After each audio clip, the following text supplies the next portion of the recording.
大家好，我是麦格，今天我给你们分享一个酸甜可口的下饭菜——糖醋酱鸭腿，希望你们喜欢。砂锅里放入姜片，均匀铺上鸭腿，加入半碗白酒，1碗白醋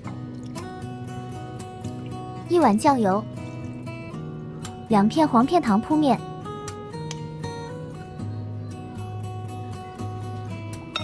盖上盖子，大火烧开。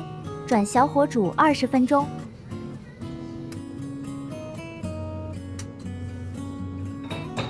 鸭子很多油，我们先把多余的油勺出来。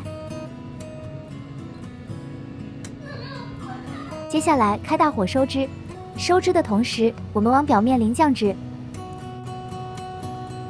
大火煮2-3分钟就可以了，尝尝酱汁的味道，免得太咸。最后把鸭腿砍成小块。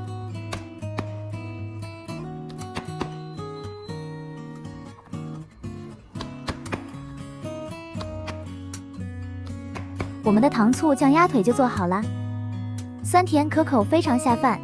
如果你们也喜欢，就赶紧收藏起来做做吧。感谢大家收看，我们下期再见。